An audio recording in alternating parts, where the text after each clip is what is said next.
नमस्कार बच्चों, आशा करती हूँ पिछले वीडियो में जो हम निबंध का अध्ययन कर चुके थे, पाप के 4 हथियार भाग 1 आपको अच्छी तरह समझ में आ गया होगा। जिन जिन परिच्छेदों का स्पष्टीकरण मैंने दिया था वह पृष्ठ क्रमांक 31 का था। अब हम उसके अगले परिच्छेद का अध्ययन आज के इस वीडियो में हम करेंगे, जो आपके समक्ष इस प्रकार है। अब मैं परिच्छेद को पढ़ना प्रारंभ करूंगी। अब समाज का पाप विवश हो जाता है कि वह सुधारक की बात सुने। वह सुनता है और उस पर निंदा की बौछार फेंकने लगता है। सुधारक सत्य और समाज के पाप के बीच यह गालियों की दीवार खड़ी करने का प्रयत्न है। जीवन अनुभव का साक्षी है कि सुधारक के जो जितना समीप है वह उसका उतना ही बड़ा निंदक होता है। यही कारण है कि सुधारकों को प्रायः क्षेत्र बदलने पड़े हैं। इन क्षणों में पाप का नारा होता है, अजीत बेवकूफ है, लोगों को बेवकूफ बनाना चाहता है। अब इस परिच्छेद में यह लेखक ये बताना चाहते हैं कि जो समाज जो है, वह समाज का जो पाप है, जो अत्याचारी लोग हैं, जो पाप करते हैं, वो अब विवश हो जाते हैं।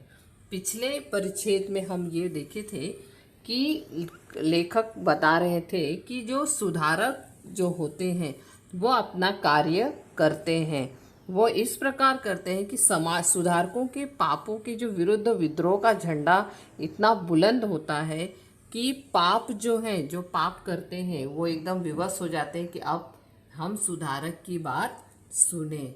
और वो सुनता भी है, ऐसा नहीं, सुनता भी है और उसकी निंदा भी करता है।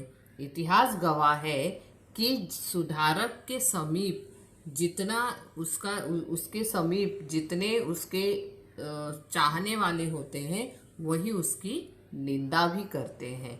और उसी के बीच, समाज के बीच, वो गालियों के दीवार खड़ी करने का प्रयत्न करते हैं। और ये कहा भी जाता है कि उनका जो सबसे बड़ा निंदक होता है वही उसके जो समीप रहता है। और ये बताएं कि इन्हीं सभी कारणों से सुधारक जो है वो अपना क्षेत्र बदलते रहते हैं।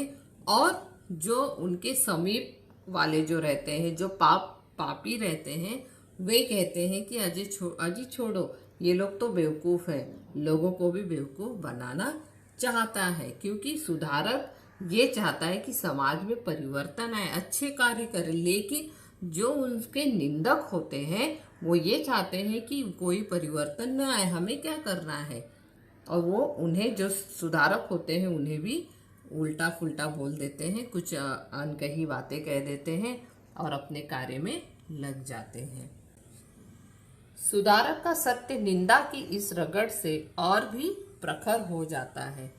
अब उसकी धार चोट ही नहीं करती, काटती भी है।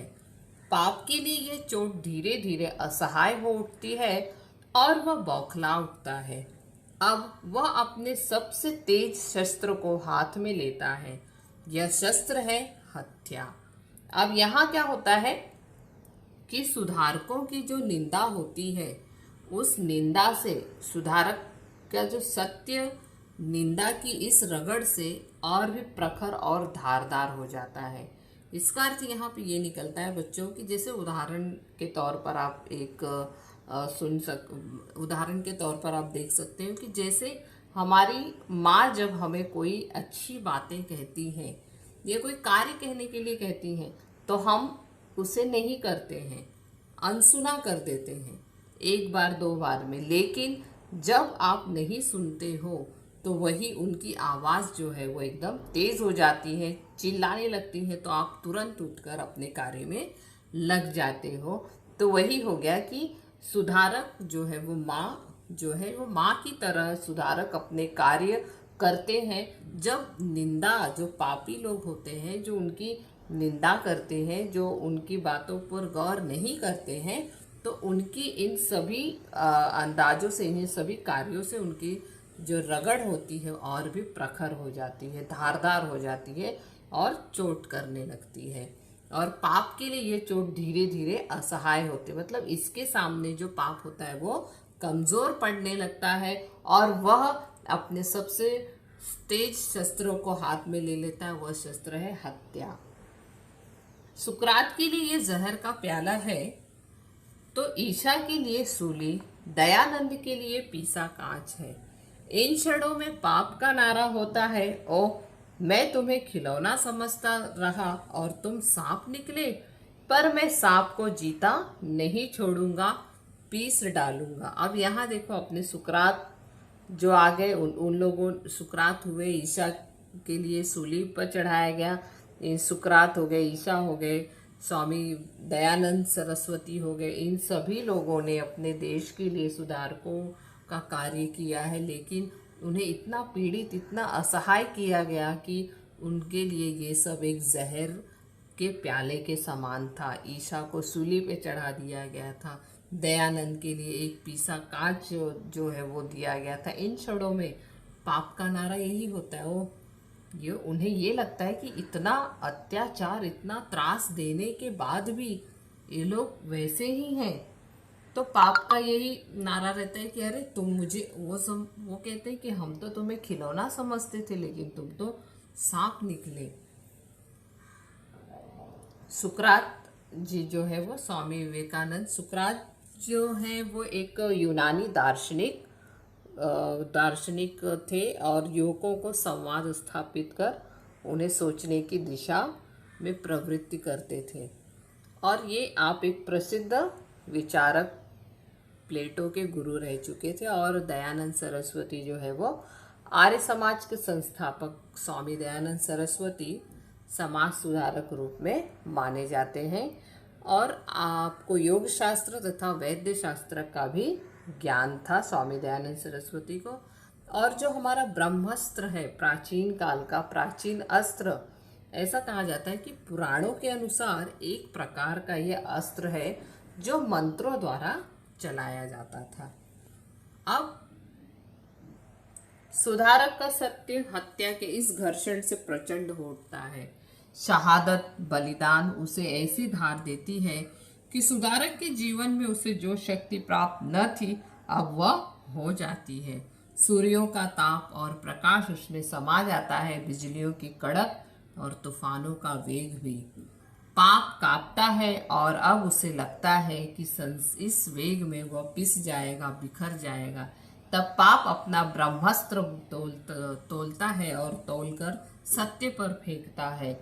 यह ब्रह्मास्त्र है श्रद्धा। अब यहाँ ये बताया कि सुधारक जो होता है इस हत्या के घर्षण से और भी प्रचंड हो उठता है। वो ऐसे बलिदान, ऐसे धारदार कार्य करते हैं कि जीवन में उसे जो भी शक्ति प्राप्त न थी अब वह हो जाती है, मतलब उसे दुगनी शक्ति प्राप्त हो जाती है। और यहाँ पर क्या होता है, पाप जो होता है वो कांप उठता है और इस वेग में वो पिस जाता है, बिखर जाता है। अब अपना ब्रह्मास्त्र तोलता है और तोलकर सत्य पर फेंकता है। इन क्षणों में पाप का नारा होता है, सत्य की जय, सुधारक की जय। अब वह सुधारक की करने लगता है चरण वंदना और उसके सत्य की महिमा का गान और बखान। सुधारक होता है करुणाशील और उसका सत्य सरल विश्वासी। वह पहले चौंकता है, फिर कोमल पड़ जाता है और तब उसका वेग बन जाता है शांत और वातावरण में छा जाती है सुकुमारता। अब यहाँ इन क्षणों में क्या होता है, पाप का नारा ये होता है कि सत्य की जय, सुधारक की जय। मतलब अब उन्हें ये एहसास होता है कि अब हमारे आगे कोई रास्ता नहीं है, तो वो सुधारकों की चरण वंदना करने लगते हैं और पूरे वातावरण में छा जाती है सुकुमारता सी। पाप अभी तक सुधारक और सत्य के जो स्रोत बढ़ता जा रहा था उनका करता है यूं उपसंहार। सुधारक महान है, वह लोकोत्तर सामान्य लोगों से ऊपर विशिष्ट है। मानव नहीं, वह तो भगवान है, तीर्थकर है, अवतार है, पैगंबर है, संत है। उसकी वाणी में जो सत्य है वह स्वर्ग का अमृत है। वह हमारा वंदनीय है, स्मरणीय है पर हम पृथ्वी के साधारण मनुष्य के लिए वैसा बनना असंभव है। उस सत्य को जीवन में उतारना हमारा आदर्श है। पर आदर्श को कब कहाँ कौन पा सकता है, और इसके बाद उसका नारा हो जाता है महाप्रभु सुधारक वंदनीय है, उसका सत्य महान है, वह लोकोत्तर है। यहाँ पाप और सुधारक जो होते हैं उनके बीच का जो स्रोत होता है वो पढ़ता है और ये कहता है कि जो लोकोत्तर जो सुधारक होते हैं वो सामान्य लोग से अलग होते हैं। वह मानव ही नहीं, वह भगवान होते हैं, तीर्थकर होते हैं, अवतार होते हैं, जैसे पैगंबर हो गए, संत महात्मा हो गए। उनकी वाणी में जो सत्य होता है, जो शक्ति होती है, वह स्वर्ग के अमृत के समान होती है। वह हमारे वंदनीय है, स्मरणीय है, मतलब उन्हें याद करने लायक है। वे पृथ्वी के साधारण मनुष्यों के लिए नहीं, के लिए वैसा बनना असंभव है। उस सत्य में जितना उतारना हमारा आदर्श है, वह आदर्श को कब कहाँ कौन पा सकता है, और वह लोकोत्तर है। यह नारा ऊंचा उठता रहता है, अधिक से अधिक दूर तक उसकी गूंज फैलती रहती है, लोग उसमें शामिल होते रहते हैं। पर अब उसका सबका ध्यान सुधारक में नहीं, उसकी लोकोत्तरता में समाया रहता है। लोकोत्तर मतलब सामान्य जो विशिष्ट होते हैं उसमें उनका ध्यान रहता है, सुधारक के सत्य में नहीं, उसके सूक्ष्म से सूक्ष्म अर्थों और फलितार्थों। फलितार्थ का अर्थ यहाँ होता है सारांश, निचोड़, तात्पर्य के करने में जुटा रहता है। अब सुधारक के बनने लगते हैं स्मारक और मंदिर और उसके सत्य के ग्रंथ और भाष्य। बस यही सुधारक और उसके सत्य की पराजय पूरी तरह हो जाती है। अब यहाँ देखो बच्चों, ये बताया कि सुधारक का ऊंचा ऊंचा नारा लगाया जाता है, अधिक से अधिक दूर तक उनकी गूंज फैलती है, लेकिन वह उनके कार्यों को, उनके बातों को कोई स्मरण में नहीं लाता है, उन आचरण में नहीं लाता है, लेकिन उनके बनने लगते हैं स्मारक, मंदिर, उनकी पुस्तकें छपने लगती हैं, लेकिन सत्य की पराजय जो होती है वो पूरी तरह हो जाती है। पाप का यह ब्रह्मास्त्र अतीत में अजय था, अजय रहा है और वर्तमान में भी अजय है। अजय का अर्थ है जिसे जीता न जा सके। वर्तमान में भी अजय है। कौन कह सकता है कि भविष्य में कभी कोई इसकी अजयता को खंडित कर सकेगा या नहीं। अब यहाँ ये कहा गया है कि पाप का जो ब्रह्मास्त्र है अतीत में, कन्हैयालाल मिश्र प्रभाकर जी कहते हैं कि जो घटनाएं अतीत में होती थी जिसे आज जीता नहीं जा सका है, इतने महान पुरुष आए, सुधारक आए, संत आए, लेकिन उन कोई बदल नहीं पाया। अगर बदल भी दिए तो पूरी तरह जीत नहीं सके। और वर्तमान में भी वही स्थिति है। कौन कह सकता है कि भविष्य में कभी कोई इसकी अजयता को खंडित कर सकता है या कर सकेगा या नहीं, यह भी कोई नहीं जानता है। आशा करती हूँ बच्चों कि आज का यह परिच्छेद जो है, निबंध जो है, पाप के 4 हथियार, आपको अच्छी तरह समझ में आ गया होगा। अब इसके जो स्वाध्याय हेतु प्रश्न उत्तर है, आकलन है, वह आपको मैं अगले वीडियो में लेकर आपके समक्ष प्रस्तुत होंगी। धन्यवाद।